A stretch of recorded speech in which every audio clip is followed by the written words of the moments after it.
banget food lover, pabrik tauco Cianjur ada tepat di samping restoran Sawung Awi. Tauco Cap Meong adalah legenda Cianjur sejak tahun 1880. Pria keturunan Tionghoa bernama Tan Ken Hian mencetuskan pembuatan tauco dan dijual dengan cara berkeliling.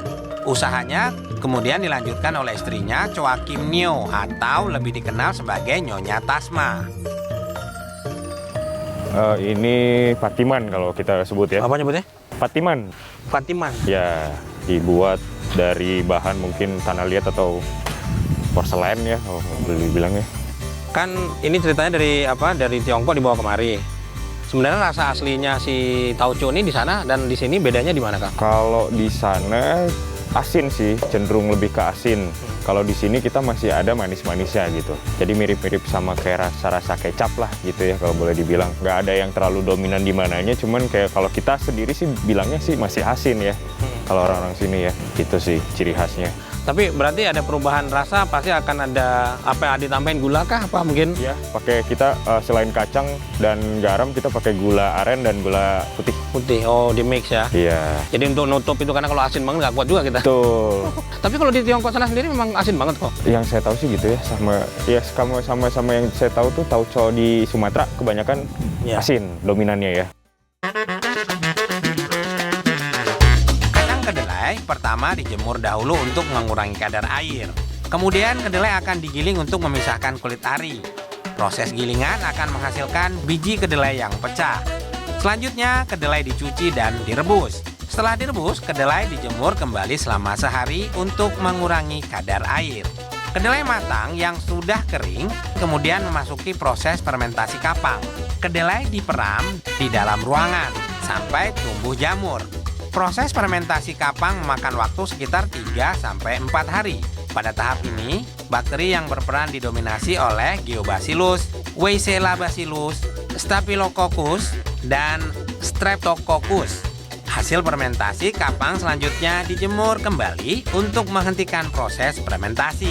Kedelai selanjutnya masuk fermentasi garam. Patiman-patiman di lapangan ini adalah wadah fermentasi garam. Setiap hari, saat cuaca cerah, patiman dibuka dan rendaman kedelainya diaduk. Proses ini bertujuan untuk membuat perputaran oksigen dalam patiman.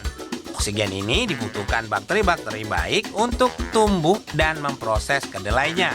Efek yang terlihat adalah air pada rendaman akan menyusut dan kering. Pada tahap ini, bakteri yang berperan adalah Pediococcus, Weissella, dan Enterococcus. Kofran, ini tahapannya masuk tahapan apa nih? Ini fermentasi garam namanya. Fermentasi garam. Ya, kurang lebih sebelum nyampe ke sini itu proses 3 mingguan lah. Sebelum fermentasi garam diproduksi udah sekitar 3 minggu. Nanti setelah ini mungkin disimpan selama 3-4 bulan. Panjang dong ya. Tergantung cuaca lagi ya, balik lagi. Kalau ya. hujan gini gimana tuh? Nah, kalau hujan gini ya kita agak sedikit repot sih ya. Paling ngurangin produksi sedikit gitu. Gitu sih, dan keringnya agak lebih lama aja gitu. Jadi ini tergantung matahari banget gimana gitu? Iya.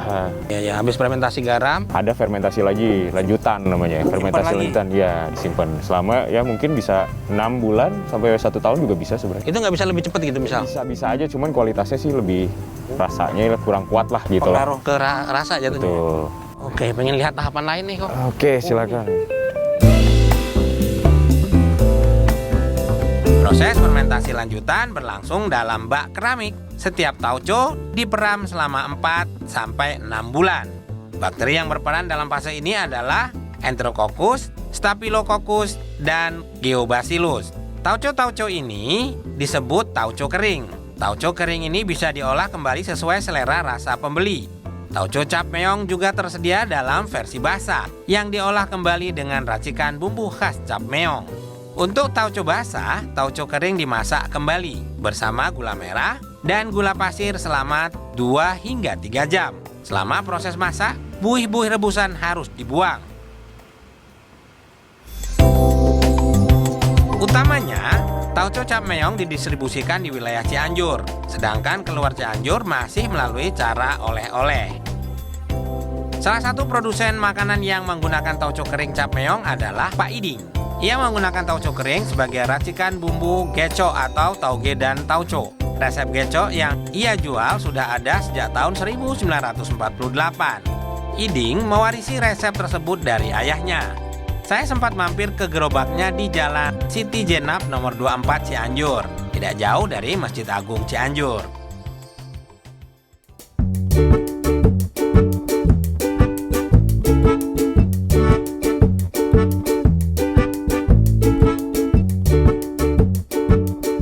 Oke, alhamdulillah ini dia, ini geconya. Cakep ya. Ini geco, toge, dan tauco. Asik. Oke, kita buka dulu ya, kita mau makan. Bismillahirrahmanirrahim. Ini lihat bagian atas ini kelihatan kan? Ini tauconya, aromanya sedap banget. Terus ada aroma cuka enaunya juga. Cakep nih, nih modelnya. Emang tauconya yang bikin dominan. Kita cobain ini kuahnya dulu ya.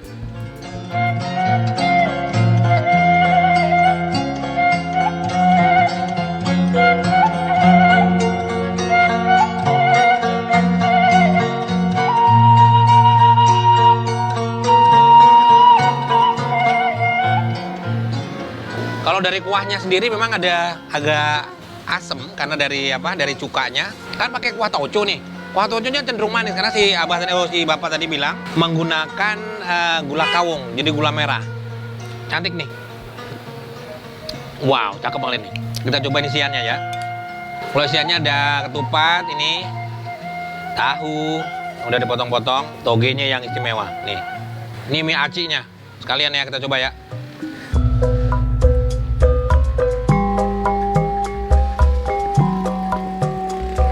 Karena berhubung togenya kan dipanasin gitu ya, dimatengin, tapi masih dapat crunchy-nya gitu. Cakep ini, mumtaz.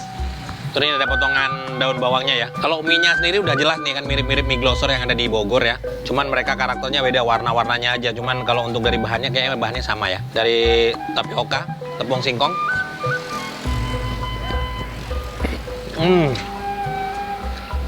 Jadi berasa kayak nyengat gitu ya. Jadi sebenarnya cuka enaunya yang bikin nyengat ya. Jadi asamnya nendang. Di awalnya kita nemu manis. Jadi tauconya ini cenderung agak manis ya. Oke, kita cobain pakai kerupuk ya. Kata si bapak tadi harus pakai kerupuk biar enak.